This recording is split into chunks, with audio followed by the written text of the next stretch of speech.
Welcome to the Blue Cafe. We offer stories of infidelity, betrayal, and redemption. Please like and subscribe. Cheers. Now, on to today's story. Online Journal Day 227, Honest. So things with my wife have been fine for the most part. Reconciliation is damn hard sometimes because good things and nice things make you super suspicious. It's hard to know what to expect, especially given that it's a constant fight against your fears, apprehensions, and worries. Like, I come to terms with the fact that Mimi and Amy fooling around was physical infidelity, despite how little I actually give a shit about the actual act. Your wife and her best friend did sexual acts together on camera. That is cheating. Period. There are circumstances, misleadings, misunderstandings, and a lot of reasons not to be super pissed at Mimi for the part she played, but it is. This was a woman that early in our marriage was party to some sexual adventures with us, so in reading the correspondences it was easy to see how she thought I might be cool with this, and that Amy was able to convince her originally that the videos would be a gift. Our liaisons ended when Mimi got into a serious relationship years ago. This is all something I've been sorting in my brain. How I feel about things almost a year later. To be honest, I wouldn't even know anything if Mimi hadn't realized something was amiss and started pressing Amy about it. I bring all this up because Amy's been doing her best the past month and doing well enough. She's been course correcting and it's been something to see. But it's worried the duck out of me, so I've been keeping up with her correspondences and communications every so often, though that's no way for us to live. I'm not keen about lowering my guard. Not yet, though I fear I may never be. The moment I relax and am feeling like everything just might be okay, that's when doubt creeps in hard. So I snooped in on Amy, and her and Mimi are talking a lot.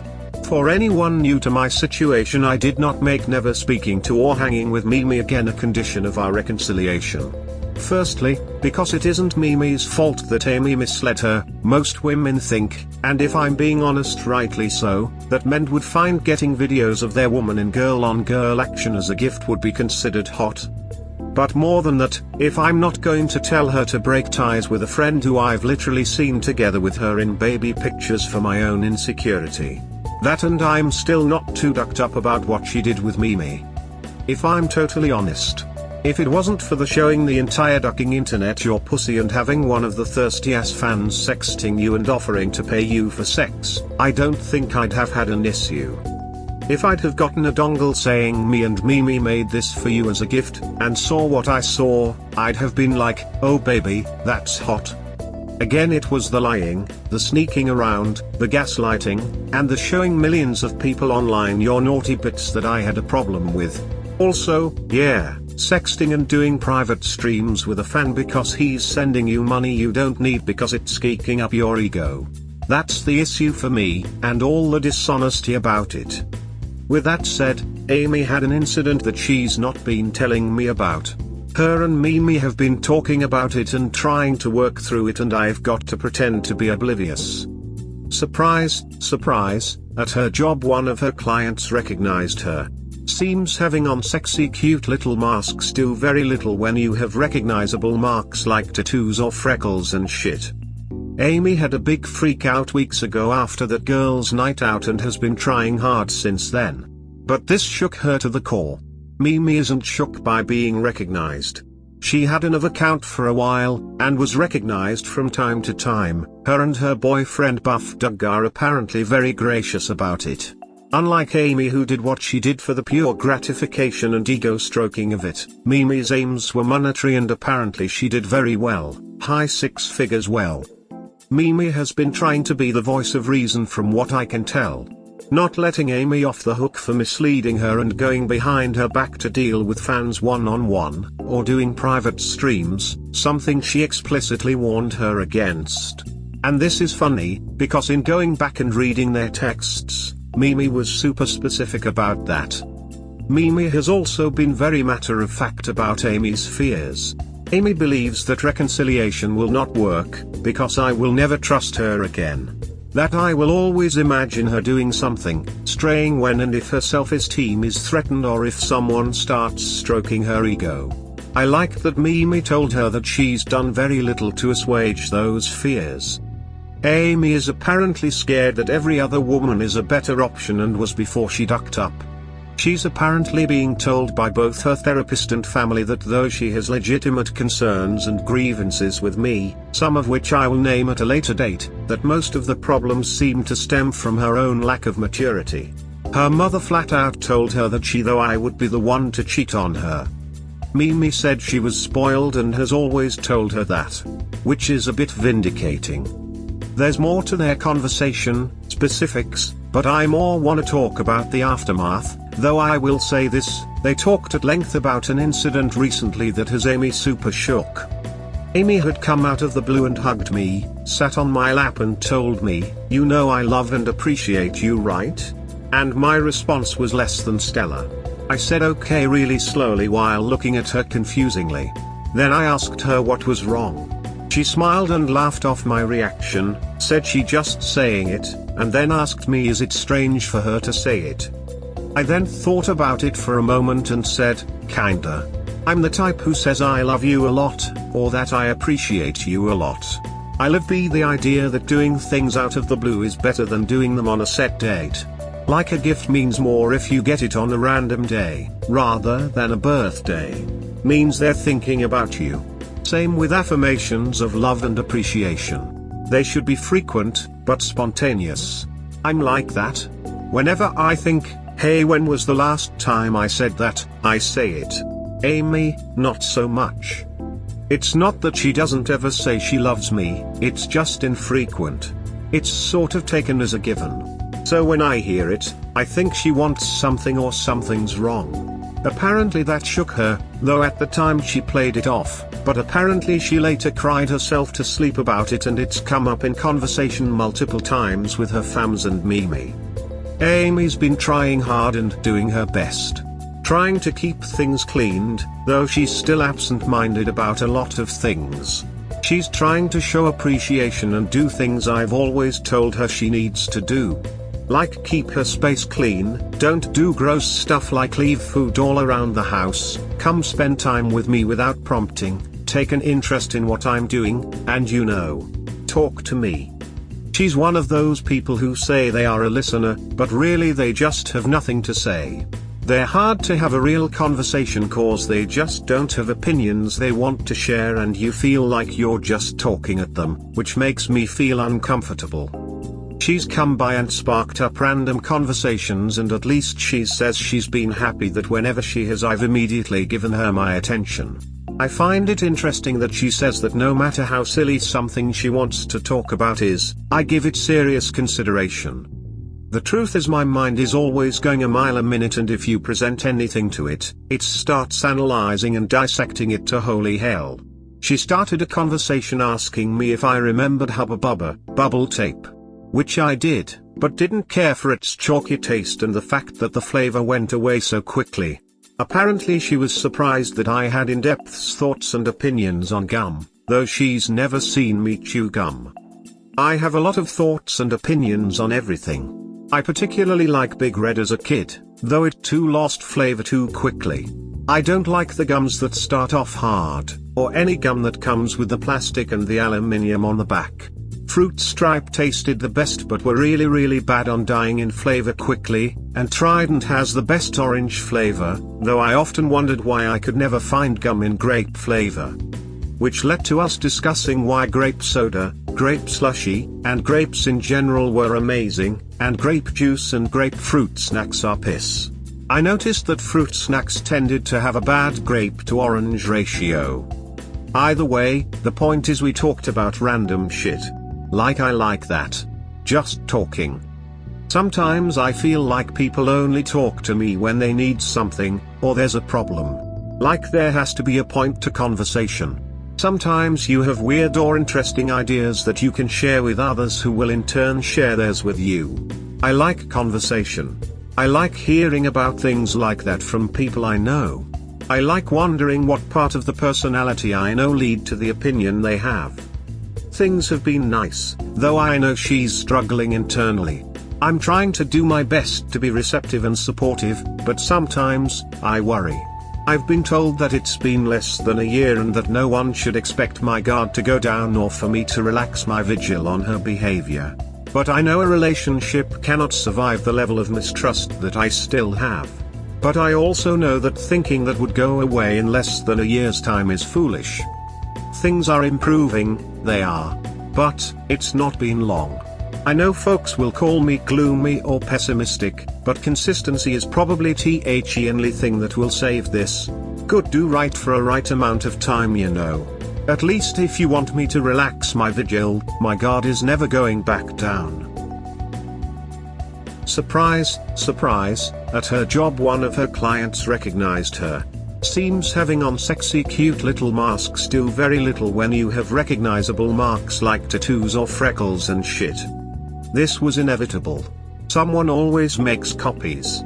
Those copies get shared and eventually someone uploads it to other sites and the churn begins. There will be others. What bothers me here is lies of omission are still lies. Isn't this something that she should be discussing with you? Hasn't Amy learned that she needs to be transparent? Her being open and transparent is the only way your trust in her is going to be rebuilt. She is still keeping secrets.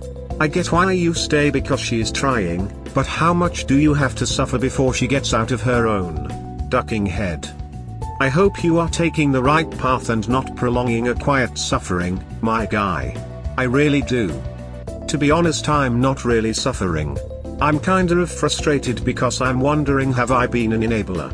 Has this woman not grown up or nutted up because she hasn't had to? The user above basically said what was most worrying to me. She is still keeping secrets, and big ones at that. Also, and this may be related to the immaturity you mention, but did she not think that going on the internet and getting naked wouldn't come with real consequences? And one of those consequences might be getting recognized one day? Not many people have a lot of noticeable freckles. Honestly, I'm glad you haven't lowered your guard. I'm definitely pulling for the two of you to make it, but I wouldn't lower my guard either, especially if I knew she was still keeping big life issues from me. I'm not a jealous type, never have been. I think that because I lost a few people close to me in my late teens and early 20s, it made me realize that nothing lasts and everything will end. Or perhaps I have attachment issues, who knows? Whether it's the sun eventually engulfing the earth or my relationship ending because she decided to ghost me, I know things will end, and most of the time you don't get a heads up. Having said all that, you are handling the Mimi situation a lot better than I would have. I know that Amy misled her and you two have been with Mimi before, but just because there was no penis involved wouldn't make it any less like cheating for me. Of course I know you have your own relationship with Mimi and she has proven to be an honest and straightforward person even when Amy wasn't.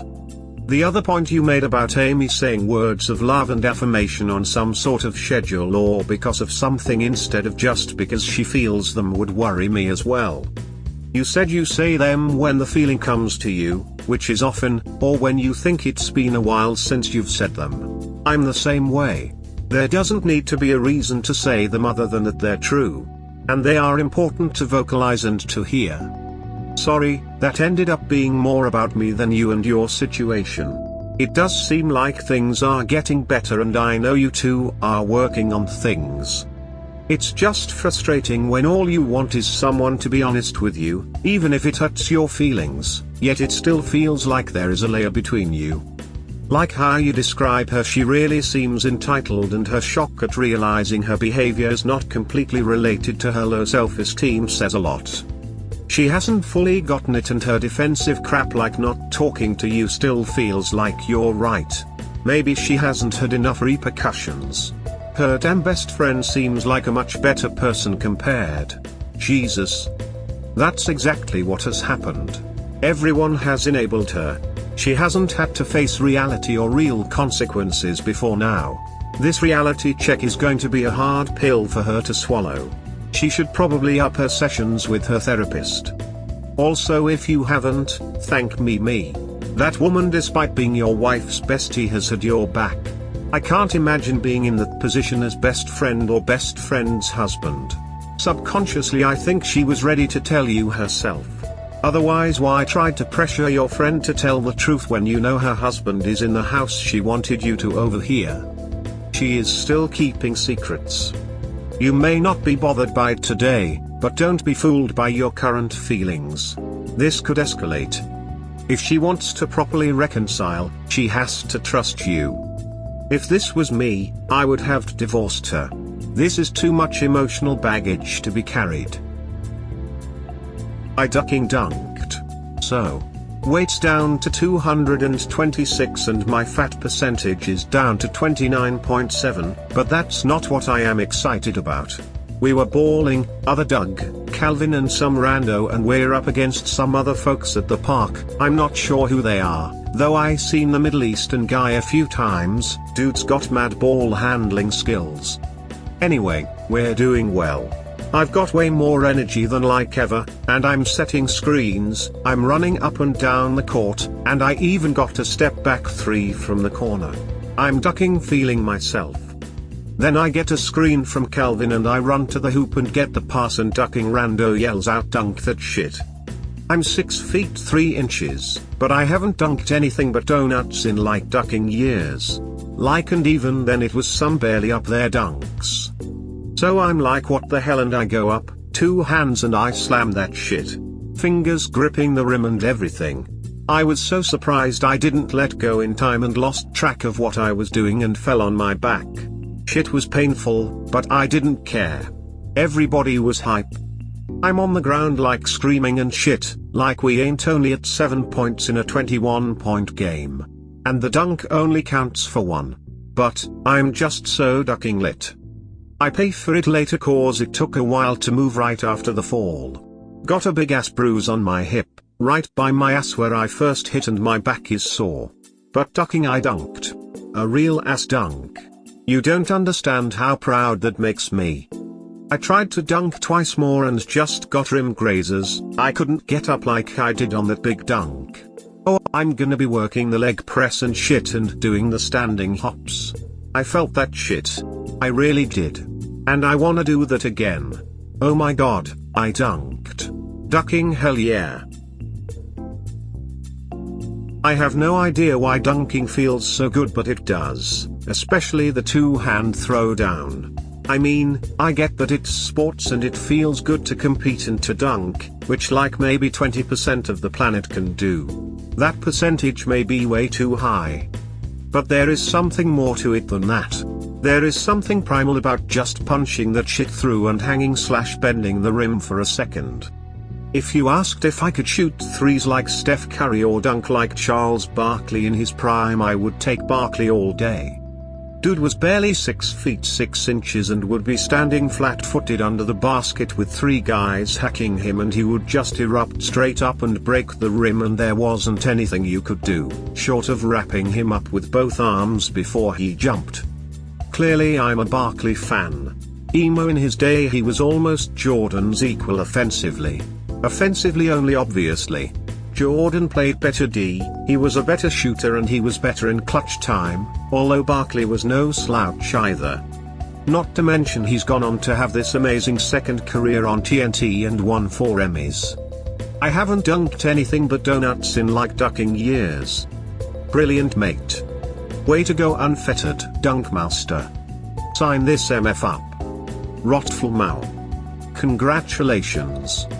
Hell yeah, man. Good shit. We hope you have enjoyed today's episode. Please comment, like and subscribe. Cheers. Have a wonderful day or night, wherever you are.